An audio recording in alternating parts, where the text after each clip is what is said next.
कुछ कहानियाँ ऐसी होती हैं, कुछ इंसिडेंट्स ऐसे आप पढ़ते हो जो हमेशा के लिए आपके दिमाग में बस जाते हैं, और कुछ इंसिडेंट ऐसे भी होते हैं जो एकदम दिमाग के परखच्चे उड़ा देते हैं, अंदर के जितने भी अंदर की आसुरी वृत्तियाँ हैं उनको शर्मिंदा कर देती हैं। एक ऐसी ही कहानी कहानी कहना उसको गलत है, इंसिडेंट है वो गोरखपुर के एक यंग साधु का।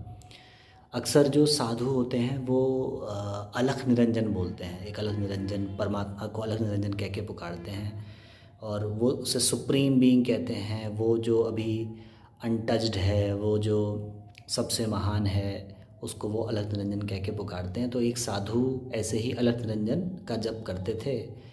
साधु जो हैं वो भिक्षा पे गुजारा करते हैं। नियम ये होता है कि एक घर पे ट्राई करेंगे, अगर वहाँ भिक्षा मिल गई तो ठीक है, वरना फिर उस दिन भूखे रहेंगे। अक्सर इसलिए अच्छे सच्चे साधु हैं वो मोस्टली भूखे ही रहते हैं। तो वो यंग साधु जो हैं घर में गए, अलख निरंजन पुकारा उन्होंने, और वहाँ पर जो वहाँ की लैंड लेडी थी, जो मालकिन थी, उनकी जगह उनकी जो हाउस हेल्प थी वो वहाँ पर भोजन देने आई बाहर। वो जो लैंड लेडी थी उसने झांक कर देखा, उसे उस साधु की आंखें बहुत अच्छी लगी, उन आंखों पे मोहित हो गई। फिर अगले दिन दोबारा आए तो उस महिला का मोह और बढ़ा, वो तो थोड़ा चल के तेज़ी से चल के गई। तीसरे दिन आए तो और बढ़ा, और बढ़ा तो भाग के गई, उनको देखने के लिए भाग के गई, और उनसे उन्होंने एक्सप्रेस किया कि मुझे आपकी आंखें बहुत अच्छी लगी, मैं मोहित हो गई हूँ, सब कुछ भूल के मुझे आपकी आंखें पसंद आ गई। वो शादीशुदा महिला थी। साधु ने सिर्फ इतना कहा, अलख निरंजन। फिर वो साधु जो हैं दोबारा आए तो एक अपने पास में वो फिर भाग के पहुँचे, अलख निरंजन जैसी आवाज़ आई, बाहर भाग के पहुँची। तो उन साधु ने एक डिब्बा उनकी ओर बढ़ाया और उन्होंने कहा, आपने कहा था आपको मेरी आंखें अच्छी लगी, तो ये आंखें मैं अपनी डाल के इसमें दे रहा हूँ।